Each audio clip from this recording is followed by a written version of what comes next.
श्रीमद् भगवद गीता यथारूप अध्याय 18 श्लोक संख्या 63 से 67। इति ते ज्ञानमाख्यातं गुह्याद्गुह्यतरं मया विमृश्यैतदशेषेण यथेच्छसि तथा कुरु। इस प्रकार यह परम गोपनीय ज्ञान मैंने तेरे लिए कहा है। अब इस गीता शास्त्र पर पूर्ण रूप से विचार करके फिर जैसी तेरी इच्छा हो वैसा कर। तात्पर्य: श्री भगवान अर्जुन को ब्रह्मभूत ज्ञान का वर्णन सुना चुके हैं। ब्रह्मभूत पुरुष प्रसन्न अवस्था में रहता है, ना कभी शोक करता है और ना कभी कोई इच्छा ही करता है। यह गोपनीय ज्ञान का परिणाम है। श्री कृष्ण ने परमात्मा का ज्ञान भी सुनाया है। परमात्मा के ज्ञान में ब्रह्म ज्ञान का भी समावेश रहता है, अतः यह केवल ब्रह्म ज्ञान से उत्तम है। अब श्री कृष्ण अर्जुन से कहते हैं कि उसकी जैसी इच्छा हो वही करे। जीव को जो अणुमात्र स्वतंत्रता है, श्री भगवान उसमें हस्तक्षेप नहीं करते। भगवद गीता में उन्होंने स्वयं उस पद्धति का पूर्ण निरूपण किया है जिससे जीव की जीवन अवस्था का उत्थान हो सकता है। अर्जुन को सर्वोत्तम परामर्श यही है कि अपने अंतर्यामी परमात्मा के शरणागत हो जाए। जीव को सच्चे विवेक से परमात्मा की आज्ञा के अनुसार कर्म करने को तत्पर हो जाना चाहिए। यह नित्य निरंतर कृष्ण भावना भावित रहने में बड़ा सहायक होगा, जो मानव जीवन की चरम सिद्धि है। अर्जुन को तो साक्षात श्री भगवान युद्ध करने का आदेश दे रहे हैं। श्री भगवान की शरण में जाना जीव का अपना परम स्वार्थ है। इसमें परमेश्वर का कोई स्वार्थ नहीं है। शरणागति से पूर्व अपनी बुद्धि की पहुंच तक इस विषय पर विचार विमर्श करने का जीव को अधिकार है। देखा जाए तो श्री भगवान के उपदेश को ग्रहण करने की सर्वोत्तम विधि यही है। इसी प्रकार की आज्ञा श्री कृष्ण के बाह्य प्रकाश गुरुदेव के माध्यम से प्राप्त होती है। सर्वगुह्यतमं भूयः ऋणु मे परमं वचः इष्टोऽसि मे दृढमिति ततो वक्ष्यामि ते हितम्। सब गोपनीयों में भी गोपनीय मेरे परम सार वचन को फिर भी सुन। तू मेरा अतिशय प्रिय है, इसलिए तेरे हित के लिए कहता हूँ। तात्पर्य: भगवान श्री कृष्ण ने अर्जुन को प्राणी मात्र के अंतर्यामी परमात्मा का गोपनीय ज्ञान सुनाया है और अब इस ज्ञान का परम गोपनीय सार सर्वस्व सुनाते हैं। वे जीव का आह्वान करते हैं कि वह उन्हीं श्री भगवान के शरणागत हो जाए। 9वें अध्याय के अंत में उन्होंने कहा है, निरंतर मेरा ही चिंतन स्मरण कर। गीतोपदेश के सार को प्रकट करने के लिए उसी शिक्षा की यहाँ पुनरावृत्ति की है। इस सारामृत को वास्तव में केवल श्री कृष्ण का अतिशय प्रेमास्पद शुद्ध भक्त समझ सकता है। साधारण मनुष्य के लिए यह बुद्धिगम्य नहीं है। यह संपूर्ण वैदिक शास्त्रों में सबसे महत्वपूर्ण उपदेश है। इस संदर्भ में श्री कृष्ण जो कुछ कह रहे हैं वह ज्ञान का परम सारभूत सर्वस्व है।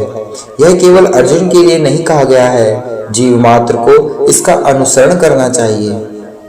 मन्मना भव मद्भक्तो मद्याजी मां नमस्कुरु मामे वैश्यसि सत्यं ते प्रतिजाने प्रियोऽसि मे।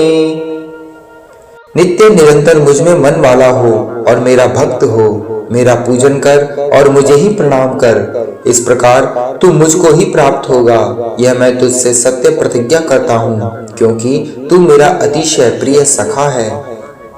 तात्पर्य: संपूर्ण ज्ञान का परम गोपनीय सार बस यही है कि भगवान श्री कृष्ण का शुद्ध भक्त बनकर नित्य निरंतर उनके नाम, रूप, लीला, धाम के चिंतन में तन्मय रहे और उन्हीं की प्रीति के लिए कर्म के परायण हो। कपट ध्यानी बनने से कुछ लाभ नहीं होगा। जीवन को इस प्रकार ढाल लेना चाहिए कि नित्य निरंतर श्री कृष्ण का स्मरण होता रहे। यही नहीं, कर्म सदा उस विधि से करना चाहिए कि सारी दैनंदिन क्रियाएं श्री कृष्ण से संबंधित हो। जीवन में ऐसी व्यवस्था करनी चाहिए कि दिन में 24 घंटे श्री कृष्ण के अतिरिक्त अन्य कुछ चिंतन संभव ही ना रहे। श्री भगवान की प्रतिज्ञा है, इस प्रकार का शुद्ध कृष्ण भावना परायण पुरुष निसंदेह उन श्री कृष्ण के धाम को फिर प्राप्त हो जाएगा, जहाँ उसे साक्षात श्री कृष्ण का शाश्वत संग रहेगा। अर्जुन के लिए इस परम गोपनीय ज्ञान को इसलिए कहा गया कि वह श्री कृष्ण का अतिशय प्रिय सखा है। जो कोई अर्जुन के चरण चिन्हों का अनुसरण करेगा वह श्री कृष्ण का प्रिय सखा बनकर अर्जुन के ही समान कृतार्थ हो जाएगा। मन मना भव, श्री कृष्ण के उसी श्याम सुंदर रूप में मन को बसाए रखना चाहिए जो द्विभुज वेणुधारी, सांद्रांग घनश्याम, सुस्निग्ध कुंचित कुंतल, सुंदर भ्रुवल्ली, मधुर कृपा कटाक्ष, अमृत वर्षी वदन चंद्र तथा केशी राजी में मयूर पिछधारी हैं। श्री कृष्ण के रूप का यह हृदयहारी वर्णन ब्रह्म संहिता आदि शास्त्रों में है।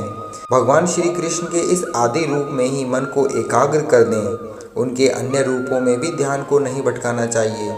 श्री भगवान के विष्णु, राम, नारायण, वराह आदि नाना रूप हैं, परंतु भक्त को अपना चित्त उसी रूप में निवेशित करना चाहिए जो अर्जुन के सामने प्रत्यक्ष है।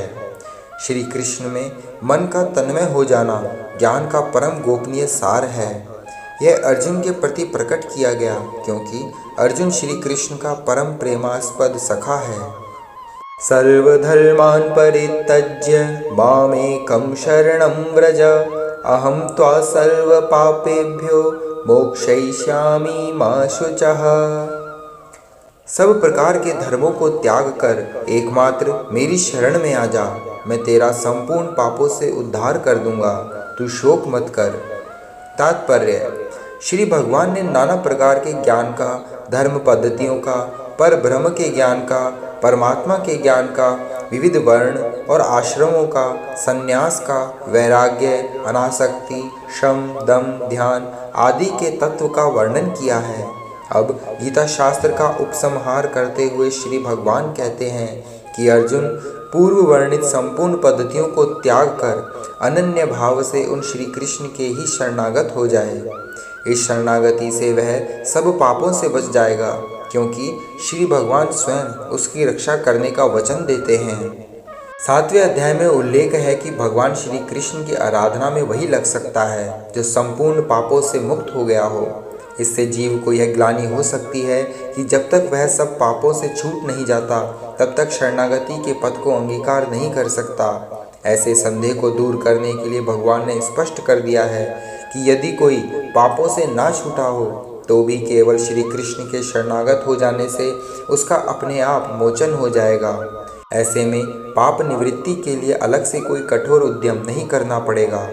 श्री कृष्ण को निसंकोच संपूर्ण जीवों का परम शरणदाता मानकर श्रद्धा और प्रेम भाव से उनके शरणागत हो जाना चाहिए। भक्ति योग की पद्धति के अनुसार उसी विधि नियम को मानना चाहिए जो भक्ति योग की प्राप्ति में सहायक हो।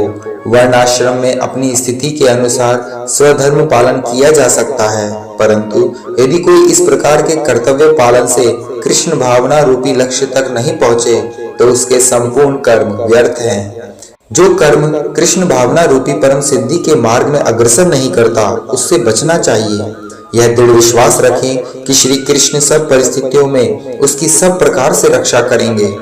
प्राण धारण के लिए चिंता करना अनावश्यक है, इसकी चिंता श्री कृष्ण करेंगे। अपने को सदा दीनहीन अनुभव करता हुआ श्री कृष्ण को ही जीवन में उन्नति का अनन्य अवलंब समझे। कृष्ण भावना भावित होकर निश्चल भाव से भक्ति योग के परायण होते ही माया के संपूर्ण दोषों से मुक्ति हो जाती है।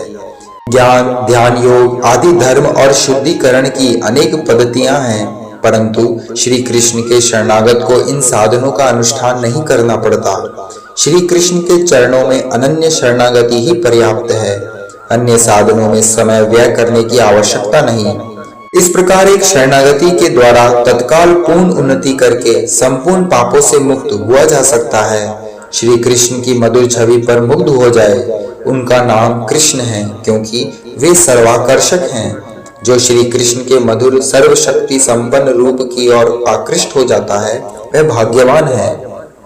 निर्विशेष ब्रह्मवादी, परमात्मावादी आदि योगियों की अनेक कोटियां हैं, परंतु जो श्री भगवान के साकार रूप विशेषतः साक्षात श्री कृष्ण की ओर आकृष्ट होता है वही परम योगी है। भाव यह है कि पूर्ण कृष्ण भावना भावित भक्ति योग परम गोपनीय ज्ञान और संपूर्ण भगवद गीता का सार सर्वस्व है। कर्म योगी, ज्ञानी, ध्यानी और भक्त सभी योगी कहलाते हैं, परंतु इस सब में शुद्ध भक्त सर्वोत्तम है। मां शुचः पद का विशिष्ट गुणार्थ है। श्री कृष्ण अर्जुन को आश्वासन दे रहे हैं, हे अर्जुन, तू शोक मत कर, चिंता मत कर, भय मत कर। चिंता हो सकती है कि सब प्रकार के धर्मों को त्याग कर अनन्य भाव से श्री कृष्ण के शरणागत हो जाना कैसे संभव है, परंतु ऐसी चिंता वास्तव में निरर्थक है। इदं ते ना तपस्काय ना भक्ताय कदाचन ना चाशुश्रूषवे वाच्यं ना च मां योऽभ्यसूयति। इस परम गोपनीय ज्ञान को ना तो कभी तप रहित पुरुष को सुनाना चाहिए और ना अभक्त सुनने की इच्छा से रहित अथवा भक्ति योग में ना लगे हुए मनुष्य से ही कहना चाहिए, एवं जो मुझसे द्वेष करता हो उसे भी नहीं सुनाना चाहिए। तात्पर्य, जिन मनुष्यों ने तप का आचरण नहीं किया हो, जिन्होंने कभी कृष्ण भावना भावित भक्ति योग का साधन ना किया हो, जिन्होंने कभी शुद्ध भक्त की सेवा नहीं की हो और जो श्री कृष्ण को केवल एक ऐतिहासिक पुरुष मानते हो या उनकी महिमा से द्वेष करते हो, उनके प्रति तो विशेषकर यह परम गोपनीय रहस्यमय ज्ञान नहीं कहना चाहिए। कभी कभी देखा जाता है कि आसुरी स्वभाव वाले मनुष्य भी जो श्री कृष्ण से द्वेष करते हैं और उन्हें प्रतिकूल भाव से भजते हैं, धन प्राप्ति के लिए भगवद गीता को अपने ढंग से समझाने का व्यवसाय बना लेते हैं। परंतु यदि कोई यथार्थ में श्री कृष्ण को तत्व से जानने का अभिलाषी हो तो भगवद गीता की इन व्याख्याओं से बचा रहे। वास्तव में भगवद गीता के प्रयोजन को अजितेंद्रिय व्यक्ति नहीं जान सकते। वैदिक शास्त्रों के नियमों का अनुसरण करने वाला जितेंद्रिय पुरुष भी भक्त हुए बिना श्री कृष्ण को तत्व से नहीं जान सकता। जो अपने को भक्त कहता हो परंतु कृष्ण भावना भावित कर्म के परायण ना हो, वह भी श्री कृष्ण को नहीं समझ सकता। ऐसे अनेक मनुष्य हैं जो श्री कृष्ण से द्वेष करते हैं, क्योंकि उन्होंने गीता में स्वयं कहा है कि वे पर ब्रह्म हैं, उनके समान अथवा उनसे अधिक दूसरा कोई नहीं है। इस कोटि के मनुष्य गीता के अधिकारी नहीं हैं। उन्हें यह ना सुनाएं, क्योंकि वे इसे समझ नहीं सकते। अश्रद्धालुओं के लिए भगवद गीता अथवा श्री कृष्ण के तत्व को जानने की कुछ भी संभावना नहीं है। आचार्य चरण शुद्ध भक्त के मुख पद्म से श्री कृष्ण के तत्व को जाने बिना भगवद गीता पर टीका करने का दुस्साहस कोई ना करे। हरे कृष्ण। जय श्रील प्रभुपाद।